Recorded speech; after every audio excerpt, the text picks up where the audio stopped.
Welcome to the Trading Zone. We got a great show scheduled for you ahead as I'm hearing an echo because I got the YouTube page up. Okay, so let's start this over. Welcome to the Trading Zone. I'm Joe Teague at Equity Armor Investments. With me is Brian Stutland, also portfolio manager at Equity Armor Investments. Brian, how are you doing? Good. Yeah, another week in the markets here. We're now into October, which is always a scary month for the markets, but they just seem to be powering through and feels like markets are never going down again. Of course, that's not always the case, but it feels like that euphoria is still going, right, Joe? Yeah, never going down again. And there's been a lot of talk about a bubble. Remember, stay with us, stay connected. Make sure you check out our website every week often. You'll see articles like this, which we put out this morning. You know, we're just talking about the market here, but I wanted to focus in on gold. Stick around through the show. We're going to be talking about gold later in the show. Gold, to me, if you're looking at some advanced options metrics, looking a little bit more bubble-like, and that's kind of what I want to focus on because we remember as advisors, we remember as just market participants previous bubbles, and it doesn't seem like a bubble in the minute because everybody's just euphoric about this amazing asset that just keeps on going higher and higher. When nobody thinks it's going down, that's kind of when it's a bubble. When people are worried that it's a bubble, it's not quite a bubble. I think gold is kind of like that right now. Everyone loves gold. They're going all in on gold. Maybe there's a huge blow off top coming to the upside. Maybe there's a lot of short-term gains in the upside in gold. But I'm just watching because I think when gold fizzles out, that money is going to come back to equities, and we're going to start to see more appreciation in equities as that happens. But as we go on here, let's look at the next segment of our show. Now, Brian, we're former VIX options market makers. We love to look at volatility. We look at volatility every week here on the Trading Zone. Here's what's happened so far in 2025 for the VIX. We've seen a lot of spikes here, but really most of that was kind of in the first two quarters of the year. The last quarter, relatively quiet in terms of volatility spikes. We're waiting for this next volatile action. Yeah, it feels like there's really nothing that's going to cause this volatile action other than the fact that the market has been so far extended for so long, and we really haven't gotten anything to cause it to spike. And, Joe, as we know as traders on the floor, that it's only a matter of time before that volatility spike happens. Sometimes it comes out of nowhere. Sometimes you don't really know kind of where it's going to come from. And then all of a sudden we get some news that starts to turn, what was once a euphoric market into some negativity and catch traders off sides a little bit. So we're probably due for something like that. I haven't seen anything yet that's going to give us that volatility bump, but certainly maybe that volatility bump is just to the upside. Yeah, and one super interesting thing we got to just highlight here is that the last 3 days, we had the market higher and the VIX higher. So this is kind of people prepping for some downside here, even though the market's going higher. So when I see that, sometimes that downside is hard to come because the protection's already built in there. So that's something we'll be watching. Another thing we've been watching for several weeks here, Brian, is the volatility of the bond index. And this just continues to be a green light for equities, liquidity flooding the system. As we've talked about before, the lower the MOVE index goes, the higher the price to earnings ratios go for the S&P 500. So this is just great news for bulls. Yeah, I mean, if there's no ripple, like bowling ball being dropped in the pool on the bond side, the ripple effect in the pool, it's pretty calm waters. It seems safe to kind of jump in the pool, jump in the lake. No rip currents here. Bond market acting very calm, and valuations, like you mentioned, I believe will take the market higher. Yeah, and like we saw in the VIX here, Brian, the skew index kind of doing the same thing. Maybe in no man's land here. I think we got like a low end of the range here and a high end of the range here for the skew. Kind of in no man's land here, just kind of waiting for the next move in the market. And really, I think this is just fine for the status quo, just like a melt up market where people are continuing to watch these prices get higher. Nobody wants to sell assets right here because they're expecting to go higher. But at the same time, people are concerned at these valuations, concerned about maybe next year's growth and are buying some protection. So that's just kind of the dynamic we've seen for some time. It's really good to be a volatility trader who's long the market and long volatility. That's a fun way to be trading right here, Brian. Yeah, I think the institutional trade has been, as the market goes higher, rather than like you mentioned, sell out of a position, just buy a put. Hopefully, it goes out worthless, and that's probably why you're seeing the skew index here tick up. Make higher lows going back, now a year and a half. Kind of makes sense that it's just to sort of ease up on my delta exposure to the market, I buy a put on the S&P, and that's probably created some level of tilt in the skew. But yeah, looking at the futures curve here. Um, it's kind of interesting that a month ago we were actually lower in volatility than we are today. So if I'm looking at mean, if there's a really big bullish scenario, mean reversion, that the VIX and the whole futures curve could get kind of pulled down a bit back to where it was a month ago. We're actually kind of elevated from there, surprisingly, to the point of market up, VIX up that we're seeing. So that might be one bull case scenario that keeps the market going, is that we've got this mean reversion. To get that, you would need probably the market to rise and VIX and volatility to come off of it. Yeah, but it's interesting though. You look at this spot in the curve a month ago. Uh, these futures are a little bit higher. So yeah, this is just kind of a flattening of the curve. People are seeing higher volatility. The futures almost had this spot on in the back end of the curve, and now we'll see what happens next. For me, seeing this flat spot here, where you have basically the cash and the front month future, not a lot of distance there. That's going to be some volatility for these futures. So it is possible we could get a surprise uptick, and these futures are going to really go up quickly, or like you said, a little mean reversion, and the futures, I think they'll be a little sticky coming down until expiration. Well, that wraps up the volatility portion of our show here, where the VIX experts from the trading floor is bringing you expertise in that area from Equity Armor Investments. But now, Joe, let's turn the page here. Let's get in sort of the macro picture of what's going on in these markets the week ahead. Government shutdown, obviously, an important issue here. Gaza peace talks, maybe bringing some calm to the commodity market. FOMC minutes will probably give us some indication on what's coming up next.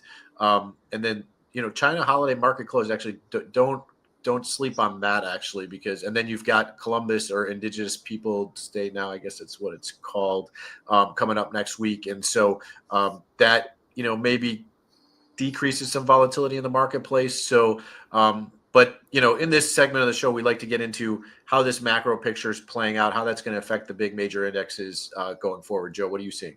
Yeah, and the big story here, Brian, is we're going to look at all these charts. And the big story is people are calling this a bubble. We're going to get to gold in a little bit and kind of look at gold compared to the markets here and see a little comparison. We've been following gold for a long time. We've loved gold, Brian, for a long time. We've been bullish on gold, getting into it early last year, talking about it for some time. Now that we've had this run up, I just want to compare it here. So here's the S&P 500. Yes, we're hitting all-time highs. Yes, we have PEs that are, in the higher areas here for PE ratios. But we're just kind of running higher, and it just seems like green light here. There's really no stepping in front of the Fed here. Essentially, is the Fed saying that they're going to focus on the jobs component rather than the inflation component. NASDAQ again. Another chart making new all-time highs. Now, if you want to say a little bit of bubblicious action, AMD price higher this morning, 30+%, maybe 27%. Semiconductors absolutely breaking out here, but they had been more sideways if you bring this chart out a little bit further than the S&P 500. Yeah, so I don't actually know if that's like bubbling out. I actually kind of see the AMD news. OpenAI cutting a deal to take an equity stake in AMD and also start to purchase their version of chips. To me, this is the partnership growing out, trying to drive down costs of their CapEx spending that they're going to have to do to continue to build out their LLMs and expand that AI build out.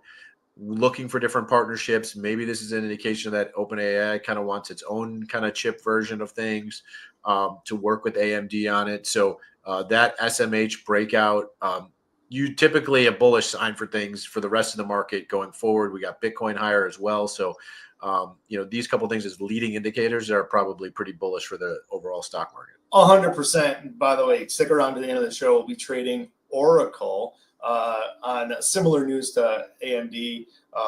today. Oracle had a big spike higher earlier last month. We traded it then, sold the put spread. Now we're going to take advantage of it, and I'll break that all down later in the show. But as we go, yes, just a big run up here, but it's not really showing up in bubblicious way. Here's like the Mag 7 index. Yeah, we're appreciating here, but I want to just like remember refreshing this chart. What happened in the late 90s? We're continuing to go higher. Yes, maybe it seemed like a bubble for a lot of people here in 95 and in 96, but this is what really happened at the end. That's really what bubbles seem to happen to me. Bubbles just kind of inflate, it's slower, and then it's going to rapid expansion when everyone is just piling in and saying, I need this now, and they're fighting each other to get in, and you see a big rapid increase, which of course we've not quite seen for equities yet. And for me, I've been saying right now it's all about currencies around the world, not only the dollar, just devaluing. And yes, people have been saying, hey, these currencies have been devaluing. I need to get into gold. So here is gold. Here's its price right now. It's absolutely starting to look parabolic. There potentially could be a big move again, still more higher upside here in gold. Just kind of following this very closely. I think this will eventually blow off. And finally, Brian, here, bring you back to options, bring you back to our world here. Let's take a look at the put and call volume, GLD. That's the largest gold ETF. We are getting spikes in call volume here for gold. So there is a ton of people chasing this move with the upside call purchases. Yeah, when people start to chase like that, I mean, look, in the commodity world, you do see the upside call being bought in sort of a panic melt up situation. Vice versa, like the equity markets, you typically see a panic buying of puts on the downside to the market. So the opposite kind of happens in the commodity world. We're starting to see that. That could indicate some blow off toppiness. I think if we look at like the prior leg up to this sort of plateau flat line, right around 3,500 in gold, though, I kind of feel like maybe there's still a little bit more move up in gold here. Typically, when you get these blow off tops, what I like to see is like a double toppy formation before I'm like, okay, I got to get out. And I'm probably going to have to take a 10% haircut on where I get out. But until I see the double top, I kind of like to stay with it and let it keep riding. Yeah, 100%. I'm not saying that this is about to pop here in gold, but I'm just saying, I'm watching this closely. If we get, maybe another, maybe it could be as much as 20% or 30% more to the upside, and then watch this turn over here. Because I think that's going to be like the one that does happen. People will be saying, all right, where else can I turn? Gold's already had its run up. Where's the next thing to park my money? Because I can't keep it in cash. I can't keep it in pounds or euros or any other currency. Where else can I park my money? I think people look at more risk assets, looking at equities at that point in time. But one commodity, Brian, wrapping this up here, that has not run away has been oil. I think that's actually good news for stocks, of course, and the Fed. I think this is the most important chart for inflation. We're not really going to get a lot of government data for a while, but watching the crude price will tell us, is inflation running away? Are we in serious trouble here? And it's not. So that's good news for the stock market, in my opinion. Sure, it sure is. And hopefully these guys at peace talks continue and they move forward and push through on what's been put on the table. It'll be great to hear that. That probably is why you've seen this drop in crude and, hope mitigate some of that risk of oil prices as well. So this has been a really good portion of the show here. We've talked about AMD. Yeah, that pop right there is quite interesting with their partnership with OpenAI. I think what will be interesting here, Joe, is every week we get into our trading zone segment that we put on, you and I, Equity Armor Investments, the trading zone. You can go to equityarmorinvestments.com, check that out, subscribe to that newsletter, that copy version. We give a trade of the week. And Joe, I want to get into that right now. Our trade of the week. Investments.com and go to the trading zone. There you go. Subscribe now. So here's the trade of the week. Yes, this is kind of an example trade. We've seen this huge run up here, 30+% in Oracle off the open, a little bit less right now, but it's just a huge jump higher. A lot of people will say, "Oh, well, I'm just going to run in here and snap buy AMD here. What could possibly go wrong?" Well, of course, people said that here in Oracle. This was just a huge run up here, and what did we do? We gave an example trade at this time. Brian, we sold the 280 put expiring in October, bought the 260 put. We collected about $5, less than $5. And we have seen Oracle come collapsing down kind of 290 plus here right now. We are still up on that put spread, even though if we had bought the stock, we would be way down on owning that stock. So and that's still a level I want to get in here, but I'm looking at this price here and looking at the news for AMD, and I'm getting kind of excited. So the reason why people were bearish on Oracle after that huge announcement, of course, was they were saying OpenAI going to spend $300 billion on data centers. I don't believe it. OpenAI is not that big. They don't have the capital. They don't have the bandwidth. They're not going to need all that. So people were saying there's no way that this is actually going to be materialized. The cloud business for Oracle is not going to be able to compete with the Microsofts and Amazons and Googles of the world. Well, I think this news kind of solidifies it. I think this news is just like low key, like huge for the AI trade. I'm thinking OpenAI is like Amazon in 1996 here. It's like a massive behemoth company. It's a private company. It's just going to revolutionize the stock market, and it's going to have filters all around. So yes, I think this deal is real for Oracle. I think Oracle has, because of this deal, they're going to be able to be a big player in the cloud business. They also are going to be getting cloud business from TikTok. So I am all in on Oracle here. I think it's going to reach all-time highs by December, and I want to set up a leverage long trade. Brian, what do you think about that thesis? Yeah, I mean, I love it. I'm long the stock personally.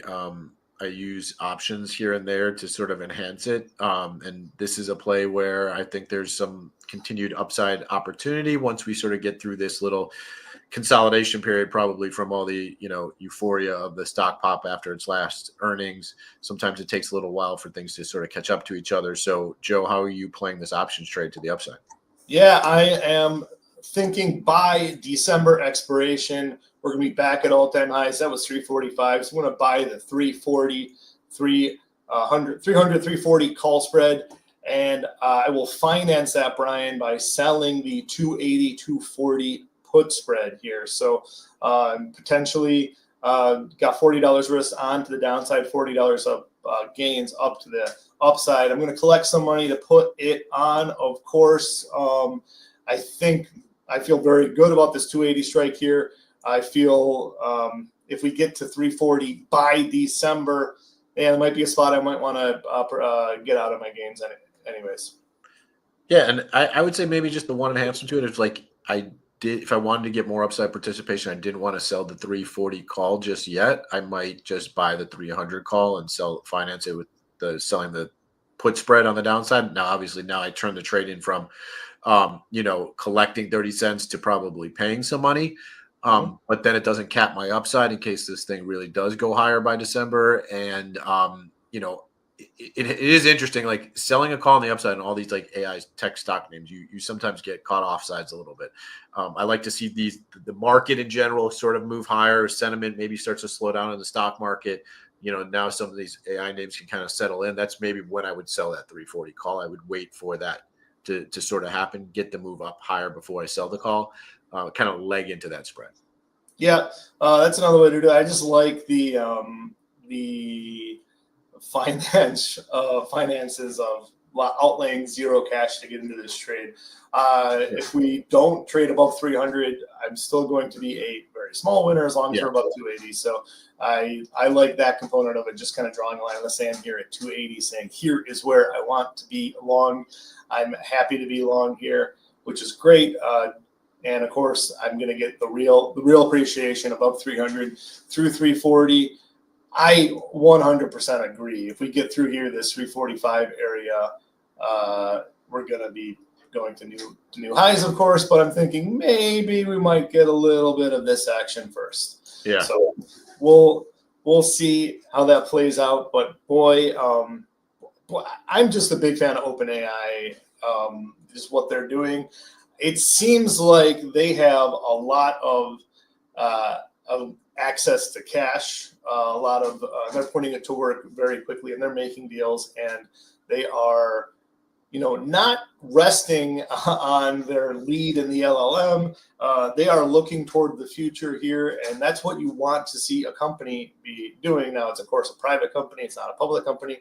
I imagine at some point they will be going public. If we're following the bubble of 95 to 99, that would be like Amazon in 97. Right now, we're at like 96 or 95, late 95 area in that parallel. So maybe a year to a year and a half, we could see an OpenAI coming public, and I think the market's going to rally right through that and just kind of build it on, and you're going to see a lot of other copycats, a lot of other companies, maybe like Perplexity, companies that are going to be also going public, and at that stage.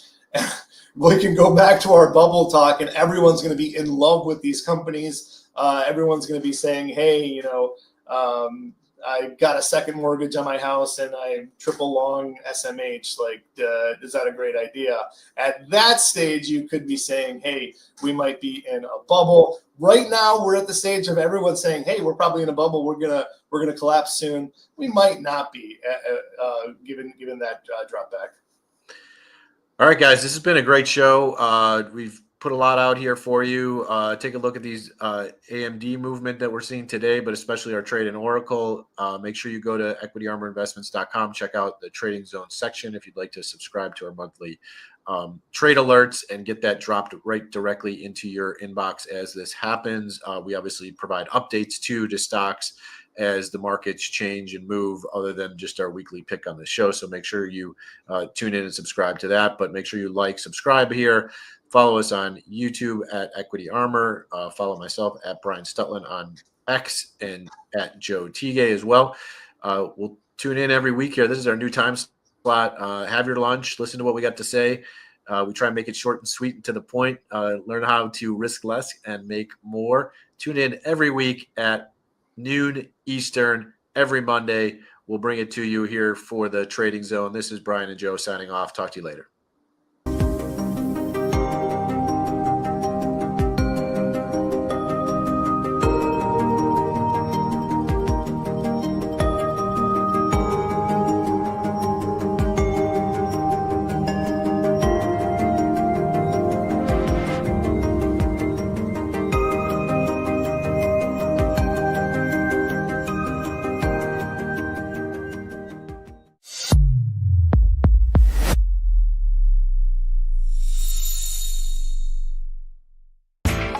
You know how the financial world goes. Here comes the buzzkill.